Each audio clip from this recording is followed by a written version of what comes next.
You're listening to the Three Seeds Podcast, a show about native plants in the Midwest. I'm Stephanie. And I'm Elizabeth, and we've been walking around parks and gardens together for years. In each show, we share interesting and fascinating facts about native plants. Why 3 seeds? Well, we believe it takes 3 seeds to germinate great ideas. We're 2 of the 3 seeds, and the third may very well be a plant, a person, or a cultivar. Oh, no.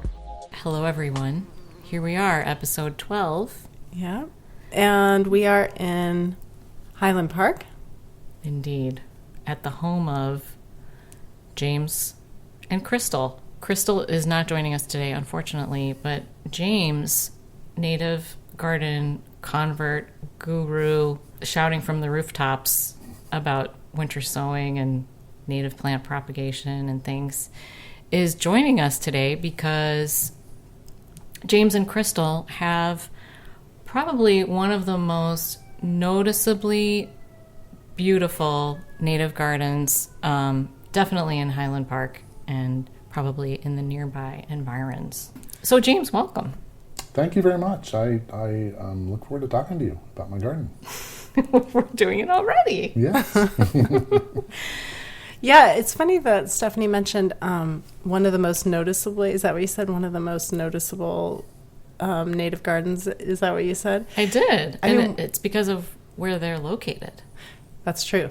Your house is on a corner, but also it looks like the majority of your garden, could I say, is in the front of your house? It is. It's a very strange lot in that it's shaped like a piece of pizza because our house is at the end of 2 streets that kind of come together and it forms a peninsula. So the backyard is the little pointy part of the pizza, which is very small where the garage is, but the front is the giant sort of expansive crust of the pizza. And so we decided when we moved here that we were going to focus our attention on the front because it's so showy and so visible. So yeah. Yeah, so how long have you are not from Highland Park originally? No, lived in Chicago since 1989, not to date myself, but lived there for over 30 years. And then I think about a year into the pandemic, we were drinking wine as one did during the pandemic one night and just looking on realtor.com for fun and found this house in Highland Park that we loved, and we ended up buying it literally the next day. Wow. No way. Yeah. It happened that quickly. It happened that quickly. We came up to see it and we knew, because we had been looking for houses for a long time in the city, but we hadn't found one for about 3 or 4 years. And, you know, we're the type that we would walk into a house and we'd know we're going to buy it or not within a minute. We walked into this one and we were just looking at each other the whole time as we walked around. We both knew. And when we left, before we even got to the car, we were saying, we're going to make an offer on this house, right? Right. We did in the car on the phone, and they accepted our offer by the time we got home. That's amazing. Yeah, and it was my birthday, so. And it sounds like the house was the draw. It was, yes. It wasn't about the garden at all. It was really an afterthought because we moved in a couple of months later, and it was the middle of winter, and Crystal reminded me we were going to need a snowblower, we were going to need a lawnmower, and I hadn't mowed a lawn since I was a kid. And I thought, I don't want to mow a lawn. I don't want a lawn, first of all. I'm a city person and I don't want a lawn. And then I thought, but it's this big, amazing lawn. I really don't want to mow a lawn. That was really what drove it. And then I thought, lawns are terrible for the environment. And I knew that. I'm a big birder. And I know that lawns are just an extraordinary waste of water. It uses a lot of water to have a lawn. And they do nothing for the environment. They completely kill biodiversity. I was recently reading an essay by this woman named, she's great. She also rewilded her lawn, as they call it. And she called lawns, what did she say? The tyranny of the American monoculture lawn. It was such a great term because everybody wants a great manicured lawn, but they are terrible for the environment. So my thought was, let's garden. And I knew it had to be native gardening because I wanted to draw pollinators and birds because I'm a birder. So we started to study up that winter, and in the spring we got started. That was about 4 years ago. Amazing. So can you describe your garden and how much of your yard is now grass versus native plants? It's kind of like, since obviously this is not a visual podcast. Yeah. Help people understand what's out there. When we got here, there was a little bit of landscaping. It was all of the expected things, like some hydrangea bushes and a couple of ornamental grasses, but it was confined to a very small area toward the house, a little bit on the sides. The rest was lawn. It was just grass. So really pretty open and bare. And so I would say we're at about 80 to 85% of our entire property is now lawnless. Wow. Yeah, we just started from scratch, and we decided we were going to slowly but surely over time take up the lawn and replace it with native plantings. The first year we did a lot of work and made a lot of mistakes, which we discovered the second year when things came back and all the height of the plants was wrong, and the smaller plants were hidden by the larger plants, and we had planted things in the wrong place for sun and for water. So the first year was actually very educational for us, and then we really kind of honed our skills after that and have gotten better and better every year at designing and planting in the right places and understanding what the plants need, and so it's been fun. Well, when you came over, you saw that the very front, the parkway, the big part of the pizza crust, is now covered in wood chips, and it's really pretty ugly, right? We're doing what's called sheet mulching, which is you put cardboard down on the lawn, you cover that with mulch, or in our case, we just use natural wood chips because we didn't want mulch, and it kills the grass. And it's the easiest way and the best way to kill the grass rather than the hard work of trying to take it up. That cardboard and the mulch eventually just turns into soil. Mm-hmm. And so in the spring, all of that sheet mulched area will be planted with plants, and they'll grow from there. Something that I really enjoy about your house is that you have 2 Adirondack chairs, and then you have all of your native garden is in front of them, so you're kind of like looking to the street. Mm-hmm. So you both are on the taller side, mm-hmm. and I have this impression like you can peek over the tops of all the plants, but people can't see you. It's so true. There's a sort, we call it the secret garden there. So people will walk by and we can see them because we're tall, but they don't really see us. And so it's like a little cove where we're hidden, mm-hmm. and we can kind of watch people, watch the plants, and it's great. I really like it. And so have you heard any commentary from passersby? It is surprising because one of our biggest concerns was, oh no, the neighbors are going to say you need to cut your weeds. Native lawns are notorious for looking ratty and weedy, and people, even townships, city governments will have laws that require you to keep things cut down below 2 feet, and they'll write citations and come and mow your lawn for you if you don't. So we were really worried about that.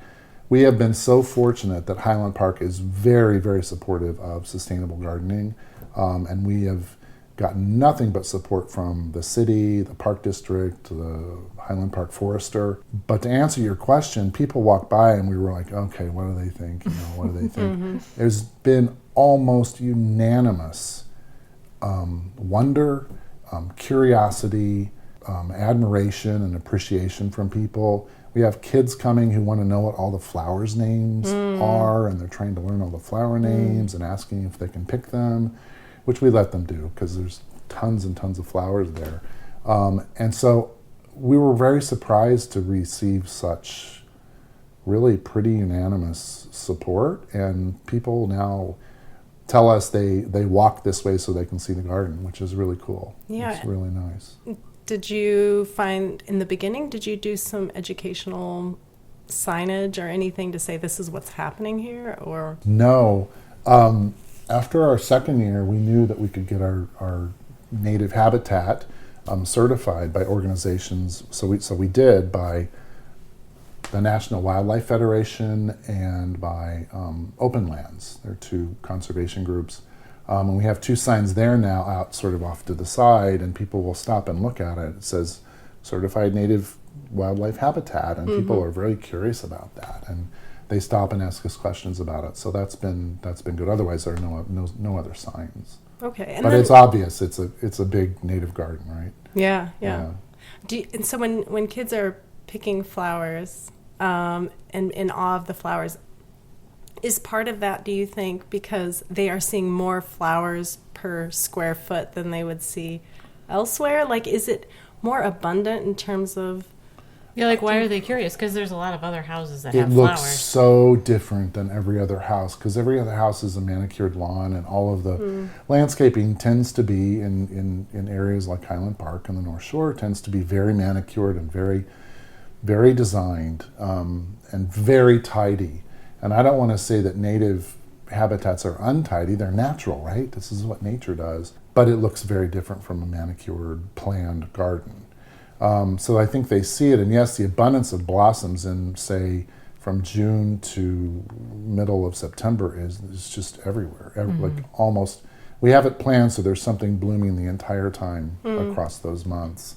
And so they stop because the whole front lawn is like a prairie of wildflowers, and there's no other property like that around here. And I like that you're giving these flowers to the kids, because I imagine, or letting them pick them, because I imagine then they're now like spreading those flowers when they go home. Right? Yeah, they're like pollinators. They're like little pollinators, spreading the seeds and spreading awareness. I mean, they're becoming aware of it, and they understand that it's different than the other houses. And hopefully, when they grow, as you know, kids now are much more aware of things like the climate and sustainability and nature, that they will be informed early about why it's so important and why this is different than what they typically see. You know? Yeah, and I think so the reason some people have green grass lawns is a nostalgia for like their childhood or for an American ideal. Yep.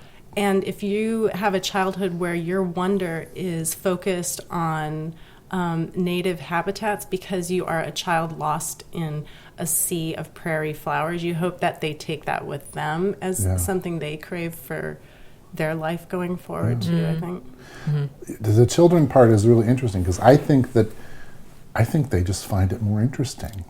They're walking down the street, they see all these manicured lawns. It's a yawn. It's the same. It's monoculture is the word, right? It's over and over and over the same thing, and all of a sudden you get to this thing and it looks like you're out in nature somewhere, and they're interested. But they're also, immediately interested. they're flower level kids. Right. Yeah, right. They So are, they're like, exactly. oh, there's a bee in my face because Right. it's at this flower that's in my face. Right. I don't That's know. the other thing that the kids have noticed is they notice all the butterflies and the bees and the birds that are in our yard that are not in the other yards. I mean, in July, it's literally a buzz. If you sit quietly out there on those Adirondack chairs and listen when it's quiet, you can literally hear the bees buzzing. Yeah. And it's so cool. That's amazing. Yeah. You know, as somebody who also, we have led parallel lives, let's just admit it. We We both have. moved here 4+ years ago. We both started native gardens unbeknownst to each other. And, you know, I'm totally still making mistakes every single time. Some of it is in the rush to plant things or just being really physically exhausted by why did I grow all these things? You can see the fruits of your labor as well as your like desperation of I'm so tired, I have 1 more hour of daylight, let me get this in the ground. It's inevitable. You're doing something new. You don't do it perfectly. Is there a perfect in native gardening? I don't know, but I would just be curious. It would be fun to hear of, you know, about some of the mistakes that you made. Maybe that had happy consequences or not great consequences. Well, you learn from failure, right? And we know that in science and in life that failure is probably more educational than success, right? And we made a ton of what we call mistakes analytically, but you know, what we're doing out there is trying to imitate nature in a way, right? And nature doesn't really make mistakes, right? It doesn't plant and design gardens, right? Stuff just grows. So, yeah, you can make mistakes, but it's a very, and I mean this intentionally, organic process.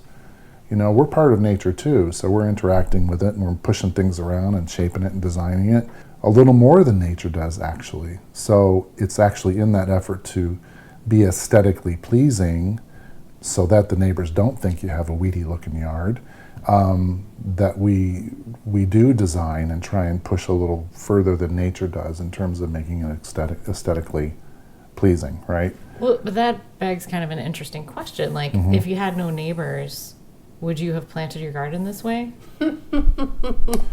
Yes, because it's aesthetically pleasing to us too, you Okay. know. But I mean, you've seen it when it's in full bloom. It doesn't, it's designed and it's pleasing, but it's not overly so, I don't think. And to talk about inspiration, we looked into that first year, and there's a very famous landscape designer named Pete Audolph, who people know because he designed the High Line in New York City garden. The Lurie Garden, He did the right? Lurie Garden here in Chicago at Millennium Park, and has just done amazing landscape designs, primarily with native plants, not always. He sometimes uses cultivars and other plants, but primarily with native plants, and they're stunning. But they look natural, right? Because he designs them in such a way that it looks like a prairie, but it also could be an Andrew Wyeth painting, right? It's pretty stunning. So we kind of like, yeah, we're going to design, but we're not going to go crazy and be manicured about it. A lot of the design has to do with layering and height, and you have to, and color distribution. Like, you don't want all the purples in one place, right? Because then it's all purple in one place. There are a lot of purples in native flowers. Unless you do just want all one purple. Unless you do just want all purple, but Which I think I want that. you can have whatever you want. Contrary. There are a lot of purples, though, purples and yellows. So yeah, all those things come into play. The biggest mistake we made was height and sun, shade, water requirements. We planted a lot of tall stuff way too far out, and so it blocked a lot of the other stuff. So we learned, it was the second year where we really learned about tiers and layering and creating texture that kind of goes from the foreground of view to the background so that you're not covering stuff up. And we don't adhere rigidly to that, because sometimes you want a tuft of something sticking up in front, right? But you don't want a big wall of wild blue vervain covering everything up behind it, right? So we got better at that. Questions? No, I just love hearing you talk about that, because it's something I think about as well as an artist. You know. Yeah, and it's fun because I've told Crystal, like, I feel like we're doing a sculpture, like a sculpture that has no end to it, and that every year you're just kind of sculpting a little bit more, and it's like an ongoing, never-ending poem or sculpture. It's never going to stop, but we're, like I said, pushing it around a little bit every year. You know? Yeah. So, And I mean, unlike sculpture and metal, this is going to change over time, and it's going to surprise you at times. yeah, it's some things. Well, it's like Darwin said. Everything out there is a struggle for life, right? Everything's fighting everything else to survive, and so some things will take over that you didn't want to take over, and some things won't grow that you wanted to take over, and nature decides on its own. We don't necessarily decide. So we have a lot of surprises every spring. It's like, oh my God, the vervain is everywhere, or oh my God, the evening primrose, we got to pull some of that out, or it's going to be a field of evening primrose, right? Have you ever gone, that took over? Oh, I kind of like that. Thank you, nature. Yeah, at times. I loved the primrose, but we have culled some of that because it does just spread really, really quickly. Another plant we really love is obedient plant, and that also spreads really quickly, and we overplanted that. Yeah. And so now we're pulling that here and there. Yeah. Yeah, it's like the garden designer we talked to a few episodes ago. She said native gardens are not set it, forget it. You're going to tend to it. You're going to be culling. You're going to be... Absolutely. But what we have found is that every year it's a little less work because it's its own little ecosystem, and it kind of takes care of itself in a way. We do a little spring cleanup and cut we cut things down in the spring, never over the winter because the animals love to hide in it in the winter, and it's really good habitat for them. We do then cut things down and everything springs anew in the spring, but we found that there's less and less maintenance every year. The more lawn we eat up and plant with native plants, we do less and less maintenance. So I have a question. Are there things that just like bounce around in your head all the time about your garden that you're slightly obsessed with, or like questions that you're like, Like I have in my mind, I think about Canada goldenrod a lot and how it's native, but it's like so aggressive. Yeah. And it's kind of a bastard, honestly. Like it's a jerky plant. It takes over, and it really does take over in a major way. But it is native, so that's one of the things that I think about sometimes. Like, do you have things like that? Yeah, I'm a very obsessive person, so it's a funny question that you're asking. Yes, I obsess about everything out there, but yeah, there are certain things like that. Like I talked about the evening primrose. I love it. It's called that, by the way, because it blossoms. The blooms open at dusk, and what's cool about that is that the pollinators then go to the primrose at dusk, and they're buzzing with pollinators. And then guess what comes? Bats. Then the bats come to eat the bugs, and we have swarms of bats around our yard. And people have noticed that too. They'll be walking by out saying, "Why are there bats everywhere?" And we brought their food source. And we tell them that. We tell them it's because we have such biodiversity here because of these plants. So the primrose one, that's one that is bouncing around. Well, it spreads so fast that if you just let it go, it could kind of take over and beat out a lot of other stuff that you want there as well. So you don't cull it all and you don't overdo it, but you try and create a balance so you can have as many different species as you want to have. So what's in your head right now? What are you obsessing over? Related to native gardens, please. Related to I think the season's kind of over. Nothing's blooming anymore, and it's kind of fading. And we do what's called winter sowing. So I think most of my energies right now are obsessed about what our plans for winter sowing are going to be. Okay. And we do that in December. So we're thinking a lot about what we're gonna plant in the winter. So we're gonna do that, which is just growing stuff in the winter outside in containers that sprout, and then you get to plant it, and it's free. It's great. It's fantastic. And you decide how much of what plants you want, and you really plan what you're gonna get. And we've been very successful with that. Almost everything that we've winter sown has sprouted and then thrived in the garden.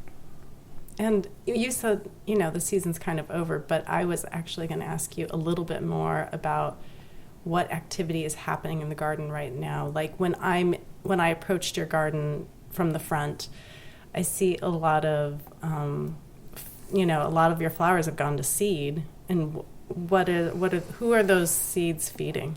I guess I would ask. Yeah, it is a whole ecosystem, and I would say right now it's critters. We see a lot of critters now because the eastern cottontail rabbits come, and there's so many in the thickets. They're everywhere. Squirrels are burying their acorns for the winter. Chipmunks are finishing up their foraging, and then I think they hibernate, right? I don't know, but they do disappear in the winter. But they're still out there now. Episode 11. Episode 11. Was it really? Yeah. But we have. That's the other thing. In addition to the pollinators and the insects and the butterflies, we have tons of critters that don't exist on other properties as much, right? We have We've seen raccoons, possums. We had a family of raccoons in the tree right out back. Red foxes, gray foxes have been in our yard. Deer have come through.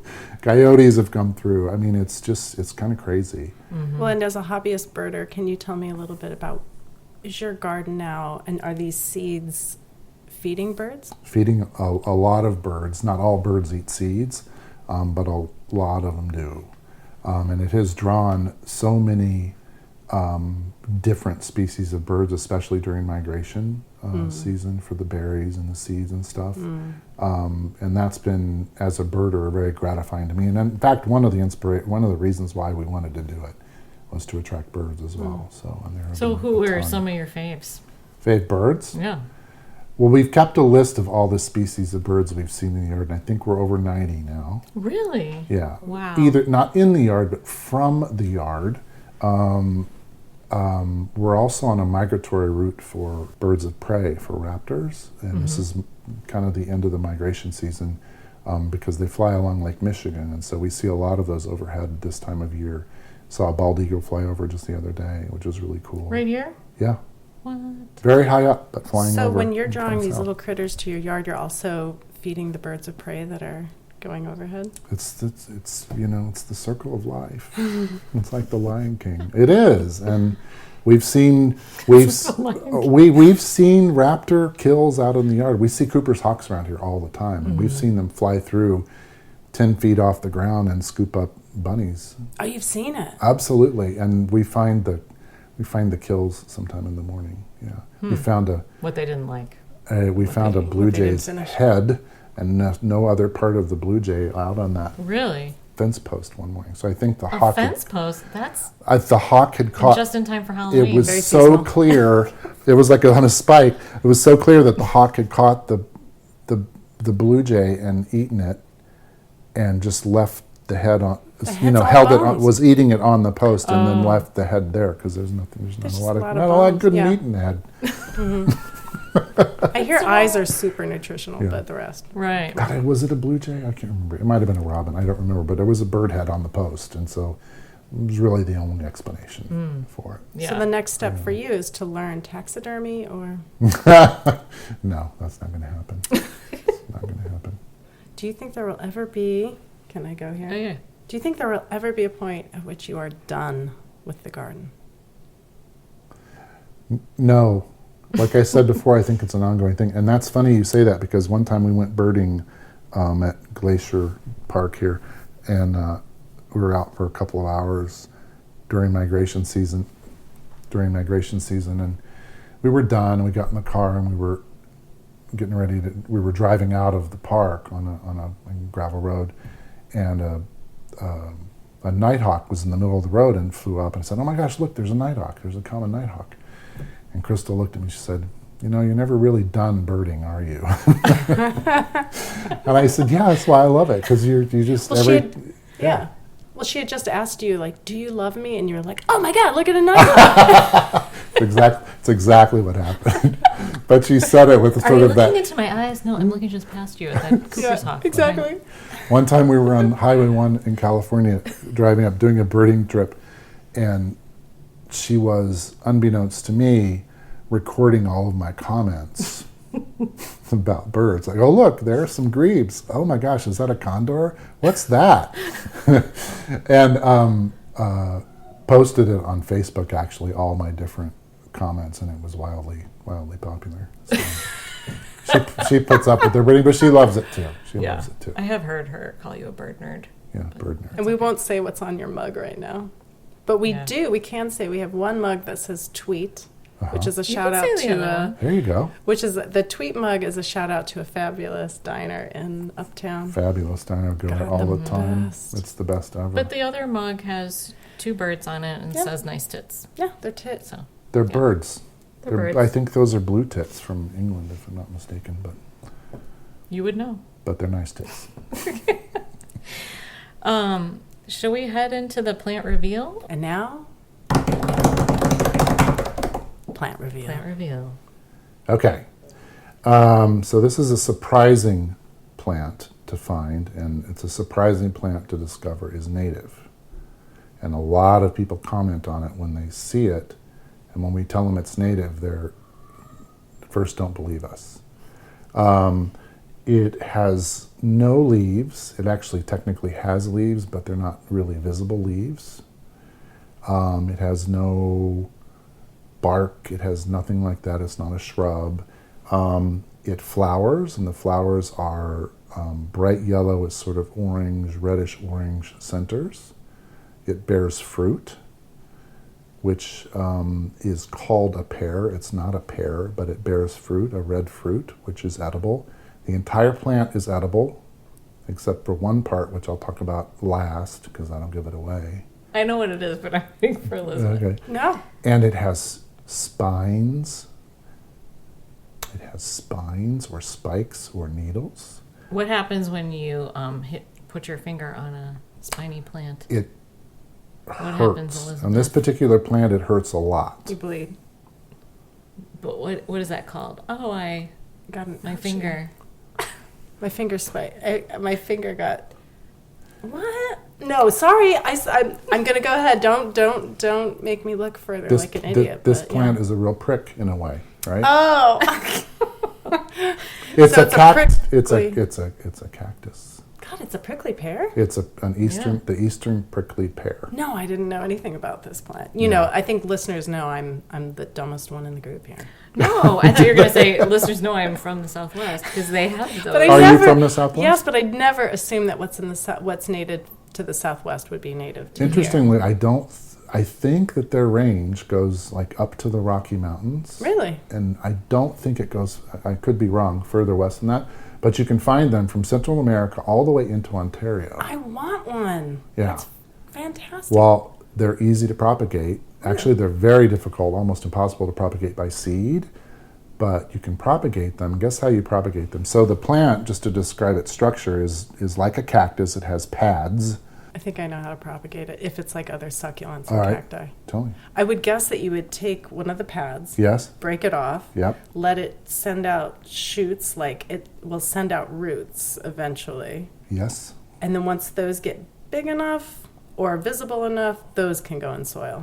Very close. You're very close.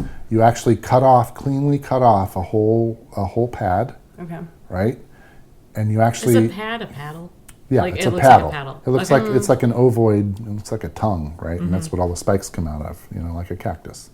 You cut it, and then you actually kind of turn it upside down and let the wound heal. Oh, really? Yeah, and then you actually just place that wounded side into the ground, like a half an inch into the ground, inch into the ground, and the ground, it likes really crappy soil like sand and rock and stuff like that. We just kind of mix sand with dirt, stick it in there, and it just grows. Yeah, because they do not want to get waterlogged. No. Because these are desert. Right. Yeah. And it worked. We did it. We Worked, thought this yeah. is never going to work. You just stick the thing in the ground. What's going to keep a squirrel from running off with it? I'm so excited. And they did. Now we have like 5 of them out there, and they grow. They spread. What's the name for the scientific name is Opuntia humifusa. Exactly. That's what Thank And you. I think Thank you humifusa. All right. Bless you. Gesundheit. I think humifusa means it spreads over the soil. Humus and fusa, I think it spreads out. Okay. So it turns into these sort of patches that are no higher than, they're like 6 inches high, right? If you have a problem with dog pooping on your lawn, We have, get some of these. That's why we put them by the sidewalk in the driveway in that corner there, so that the dogs stay away from them. It was very intentional. because dogs are smart, they're not really going to actually spike themselves. Well, actually, the dogs pee around it, and so other dogs come and sniff, and we've seen dogs get the prick, and they're very surprised. But I just want to say at this point, all of us here are dog lovers. Mm-hmm. You currently have a dog. So anyways, we're not anti-dog. No. But this is a nice... Not at all. Yeah, nice something Not to at all. have if you just need that corner to stop dying from dog pee. Yeah. Well, actually, that's another thing about the maintenance is that the yard has thrived so much. The garden, I don't say the yard, has thrived so much that it's so full and thick along the sidewalk now that they can pee all they want, and it doesn't really have, it might kill a thing or two, but it's not going to be a big brown area or anything like that. You don't even really notice anymore. And we probably don't want to go into too much depth on this, but I heard it's only when a female dog is in heat and the hormones are really strong in the urine that they can do any damage to plant life. Really? Well, maybe, I'm talking about outside of like I didn't know that. delicate lawns or whatever. Right. No, I didn't know that. Look it up because I'm not 100% sure. Okay. Thanks for dropping that semi-knowledge. That's a different podcast. Thank you so much. This has been such a fun chat with you. Yeah, it's been great. Yeah. And, Really and enjoyed it. informative. I know, it's really nice talking to people who aren't necessarily scientists. They're citizen growers. At all.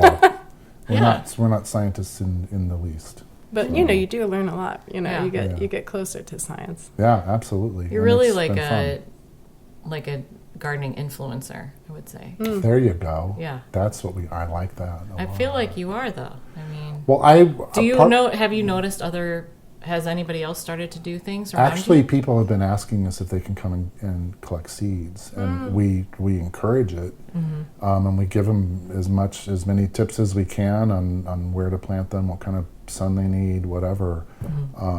We're giving you some seeds today, actually. Yeah. But people have come and asked, and I know that there are a couple of neighbors who want to do it, and they've talked to us about doing it, and they don't know if they have the. I think they're a little bit intimidated, and so part of this is just to tell them you can't make a mistake. You really actually can't make a mistake. Your 'cause nature mistakes will doesn't- teach you something. right, keep going. and things will grow, and you're like, oh, I need to move it, or I need to water it more, or whatever. But yeah, Maybe it's because you mentioned how much work it takes to do this, but it's also okay to start small. that's a grow from really there, great idea. yeah. Start with a little pocket garden with 4 plants, or 4 species, or whatever, and you'll see it take, and you learn from that, and then just spread out from there. Yeah. Well, thanks Sounds again, James. Of yeah, course. thank you. This is great. Great. It was a blast. Yeah, Yeah, thank you. Thanks. All right, everybody. Bye. We'll see you on the flip side. Yeah. Bye.